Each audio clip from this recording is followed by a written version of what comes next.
The sky above Seabrook Bay was painted in streaks of violet and ember, the last breath of daylight fading into the restless sea. Waves crashed rhythmically against the cliffs, their sound echoing through the salty air.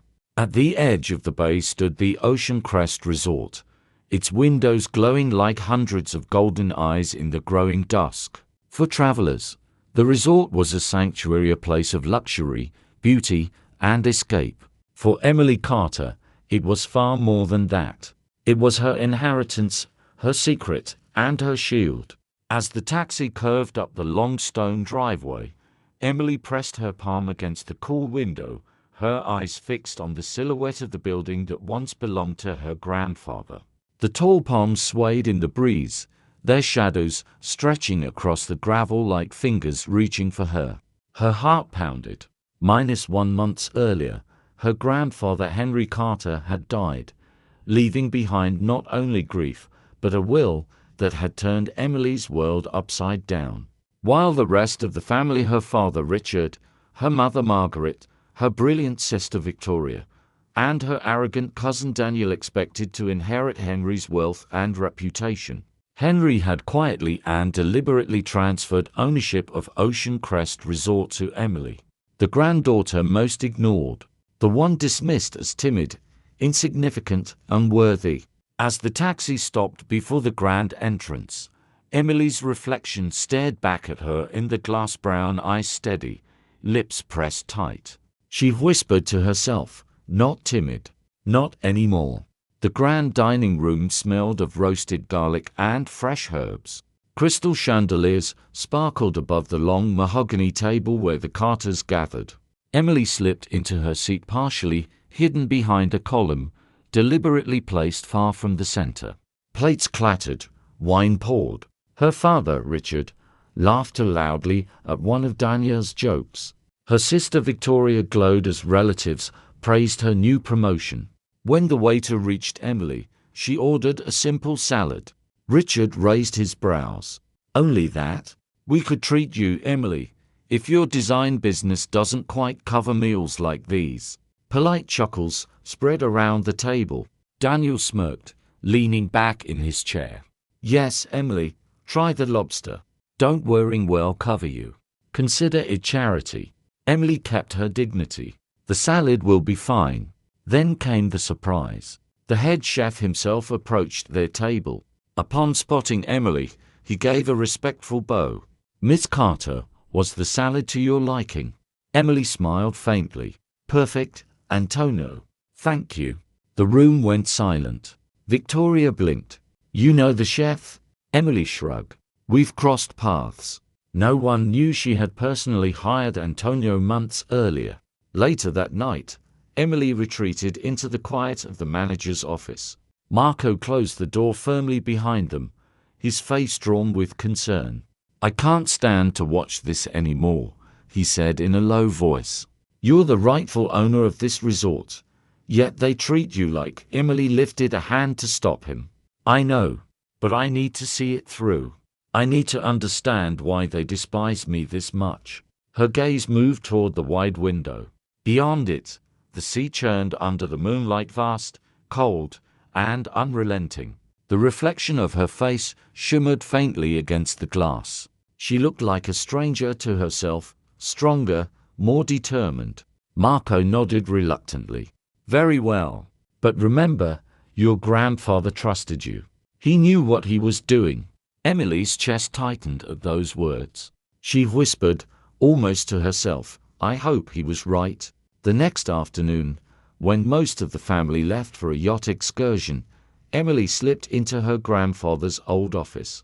The room smelled of cedar and salt, the faint aroma of his pipe still clinging to the walls. On the desk lay a box Marco had retrieved. "Everything Mr. Henry left behind," he said. Emily opened it carefully. Old letters, photographs, notes. Then an envelope, yellowed with time, dated 15 years earlier. Her hands trembled as she unfolded it. It was from her mother, Margaret. "Father, you must understand Emily isn't like us. She never was. If you continue to favor her, you only harm her. She doesn't have what it takes to succeed in this family. Victoria is the rightful heir. Emily's stomach tightened. She read more letters, each dripping with the same dismissal, the same cruelty. At the bottom of the box, she found a draft of her grandfather's reply never sent. Margaret, it pains me to see how you treat your daughter.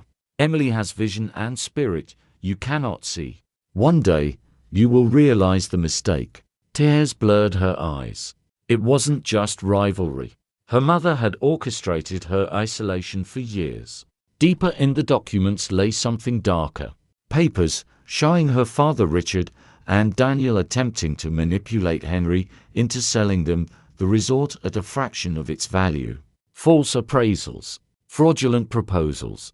Her grandfather had been fooled. Instead, he quietly secured the resort in a trust naming Emily as sole beneficiary. A knock startled her. It was Cousin Chloe. Her eyes narrowed at the sight of Emily in the private office. "What are you doing here? This area is off limits." Emily met her gaze steadily. "Maybe I'm not as insignificant as you think." For the first time, Chloe hesitated. She lingered, her suspicious eyes narrowing, but said nothing more. Emily felt the weight of suspicion settling in the air like dust. That night, the family gathered for a formal dinner in the ballroom. Flowers, candles, silverware, the works. Emily wore a simple but elegant black dress of her own design. She had sewn it herself, a small act of rebellion and pride. Daniel was already drunk, boasting about new real estate deals. "Soon he'll buy a hotel like this," he bragged loudly. Emily listened silently, her fingers lightly tracing the rim of her glass. Chloe broke the quiet. "I saw Emily in the private office today. She seemed very comfortable there." All eyes turned to her. "What were you doing there?" Richard demanded, his voice sharp. Looking into some things, Emily replied smoothly. Her mother scoffed. "As if you could afford a hotel." Daniel roared with laughter. "Emily, owning a resort. Now that's comedy." At that moment, Marco approached with champagne. "Miss Emily, the bottle you requested for your family." Confusion rippled around the table. Emily smiled calmly. A small gesture. To celebrate family. The tension thickened. Something in her composure unsettled them. For the first time, they wondered if they truly knew her at all. As glasses clinked, conversation turned again to Henry's inheritance. "Too bad we never knew who bought the resort," Victoria sighed wistfully. "Maybe he sold it because he knew some would try to take advantage," Emily replied softly, locking eyes with Richard and Daniel. Daniel slammed his hand on the table. "Enough riddles. Speak plainly." Emily held her ground. "There are things you don't know about me. My design firm serves international companies. We've grown to 30 employees. Last year, our revenue exceeded $3 million. The room froze. Silence pressed heavily against the walls. Her mother nearly dropped her glass. "You're lying." "I don't need constant validation," Emily said evenly. Humility isn't the same as being treated like dirt. Every face at the table turned toward her, their expressions a mixture of disbelief, discomfort, and something new, curiosity. The next morning, Marco summoned the family to the conference hall. The room, with its sweeping windows overlooking the restless sea, filled with uneasy silence as the Carters took their seats. Alongside the resort's management stood Henry's lawyer, Arthur Mendez. "What does this mean?" Richard demanded, his voice tinged with impatience. "Please, sit," Emily said, her voice steady though her heart thundered. Arthur cleared his throat. "Mr. Henry Carter never sold this resort. He placed it in a trust with a single beneficiary, Emily Carter." The silence was thunderous. Emily faced them. "I've been the owner for 6 months." A murmur spread around the room. Margaret paled visibly, gripping the armrests of her chair. Victoria's lips parted, but no words came. Daniel clenched his fists, his face burning with disbelief. Arthur produced an envelope. "Mr. Henry requested this letter be read today, 6 months after Emily assumed ownership." Emily unfolded the pages, her grandfather's handwriting unmistakable. Family. This resort represents not only my work but my values. I watched sadly as you dismissed Emily, the one who shares my vision most.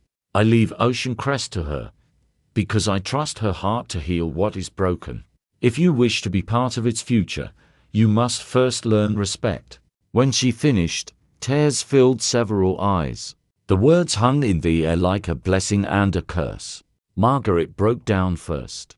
All these years competing with my own daughter, blind with envy. Richard dropped his gaze. I spent my life chasing status, forgetting what matters. Victoria's voice trembled. I never understood why grandfather favored you. Now I see you sought his wisdom. I only sought his approval. Daniel, however, remained furious. So now we must bow to you. Emily's calm cut through. The hotel is mine legally, but whether we rebuild as a family is up to us. Her words, simple yet resolute, silenced the room. For the first time, power shifted to her hands completely. Arthur revealed one more clause.